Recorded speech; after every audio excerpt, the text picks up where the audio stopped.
to now, but the Iran nuclear deal, just the very latest issue to put President Trump at odds with the global community. The president also threw the international community into a tailspin when he announced the U.S. is pulling out of the Paris Climate Agreement.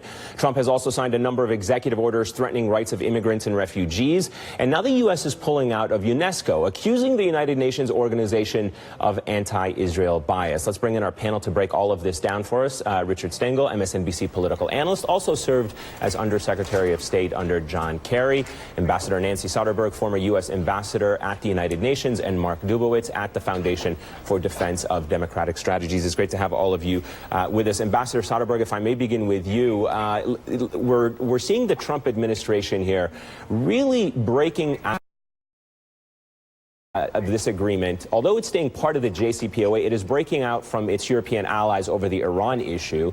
Do you think that the U.S. here is really at risk of isolating itself from the international community on this particular issue? No question about that, and I think that's why the president did not fully pull out of the deal the way he did on the Paris agreement, because he knows none of the allies that helped negotiate this deal will be with us. Iran is in compliance with a very narrow agreement which simply stopped his the nuclear program. It didn't address the terrorism or the ballistic missiles, and I think were he to do this the right way, he could say, well, the Iran deal is working, let's see if we can expand the negotiations to include some of these other areas. By blowing this deal up or threatening to do it, he's making further negotiations impossible. Richard, the administration is keen on what they say is fixing the JCPOA by decertifying it. But to some extent, they've actually just domesticized or made it a domestic issue. They've politicized it by kicking it over to Congress and now saying to Congress, you fix the problem.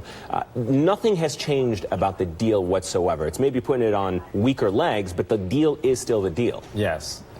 First of all, congratulations on your show. This is so important. Foreign policy has never been more important. I'm so glad we're doing this. So, thank you.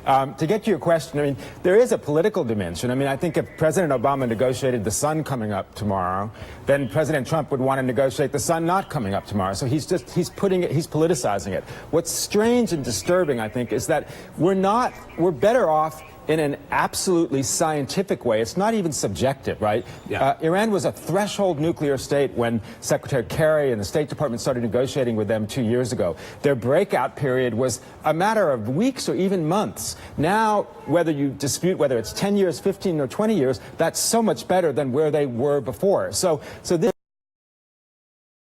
it's politicized. He's made it into a domestic issue, but I would argue that by any objective standard, we are so much better off with this deal than without it. Mark, I'm going to give you a chance to weigh in on that because I know that you are someone who has been very critical of the deal. You do think that this decision by President Trump is the right decision, and I want to give you a chance to explain why you think that is before we get into some of the specifics. Look, the nuclear deal itself, because of restrictions that go away over time, and those restrictions start going away actually in about 3 years and start to really accelerate in about 6 to 8 years. Iran has patient pathways to nuclear weapons and ICBMs. So none of us want a nuclear deal that's going to pave the way to an Iranian atomic weapon, as well as an Iran that continues its destructive behavior in the region. My view is that it was important to decertify this deal to break the paralysis of U.S.-Iran policy and begin to move forward with a more forceful policy to push back against Iranian regime behavior in the region, its repression at home, and its global terrorist networks. I think we have an opportunity now to fix the deal, and what I've been optimistic to see is the Europeans actually moving their position from one of just keep it to one of fix it. I think all of us oppose the idea of nixing it. So let me pick up on that point, which is the issue that Rick was talking about. Is this now a domestic issue for the U.S. Congress to deal with? Because as we were saying, nothing has changed about the deal. The U.S. is still very much in the deal. So now it's up to Congress. And there are already some divisions within Congress because they've heard from Secretary of Defense Jim Mattis. They've heard from really a long list of people from the administration saying the deal is working. Why not just keep the deal and broaden the negotiations, something the Iranians have said they're willing to do, to include things like ballistic missiles, to include things like Iran's involvement across the region? Why decertify, not just broaden the negotiations? Well, Secretary Mattis, Secretary Tillerson, there was a unanimous decision by the cabinet to recommend a decertification.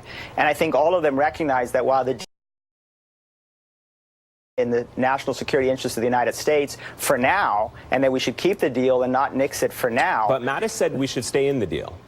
Stay in the deal, but also move forward with a strategy to fix the deal, because it is not in the national security interests of the United States to provide this Iranian regime and this Revolutionary Guards with patient pathways to nuclear weapons and ICBMs. I think all of the president's advisors recommended the strategy, and I think it's more important to understand that the strategy is a broader strategy. It's not just decertification. It's a broader strategy to push back against Iranian aggression and to fix a deeply flawed nuclear deal that's going to pave the way to a North Korean-type mess in 8 to 10 years. None of us want that. Okay, let me pick up on North Korea and bring in Ambassador Soderberg here. Why in the world would North Koreans, watching what is unfolding right now and seeing the United States decertify the Iran deal, see some people even trying to undermine it and do away with it, why would they be incentivized to come to the table to talk to the U.S. about this? Well, they won't be. But let me just come back on those points. First of all, it is not true that his entire team unanimously recommended pulling out of the Iran deal. That is absolutely not true. They believe that the Iran deal is in our interest and that Iran is complying with the narrow terms of the agreement. And it is sheer fantasy to think that this Congress can fix the deal. It's a multinational deal. We can't fix it unilaterally. So we're either going to blow the deal up or live with it and try and address some of these other issues. And that's what the president's going to rapidly find out.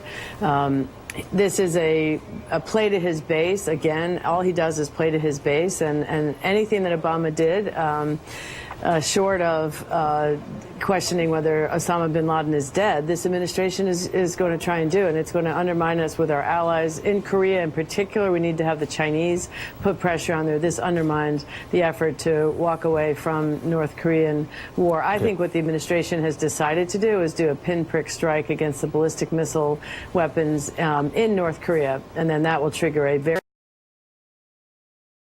response from that regime. So we're on a crisis mode there very rapidly unless they veer from that plan. Rick, let me ask you really quickly about the point that I was bringing up with North Koreans. In terms of international diplomacy, does this undermine anyone wanting to deal with the United States? You bring people to the table for 2 years, you negotiate, actually longer, but openly, and then you turn around and say, you know what, this deal doesn't work for us anymore. President Trump has single-handedly turned the U.S. into something like a pariah state, getting out of TPP, reneging on this deal, getting out of the Paris climate accords. We were once the bastion for all these international agreements. Now we're treated like a country like that people don't trust, like Iran. And this is all because of Trump not being willing to certify, to agree to these international agreements that we basically hosted and negotiated. Yeah, and given the track record of the U.S. Congress on issues of healthcare, taxes, and immigration, they haven't achieved anything yet. It's going to be hard to imagine that they can get their heads to agree on the Iran. This is really hard. Yeah, absolutely. All right, Rick Stingle. Just a little bit of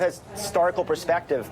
We have actually amended 200 agreements, including arms control agreements. Barack Obama walked away from a missile defense agreement with the Czech Republic, and Poland.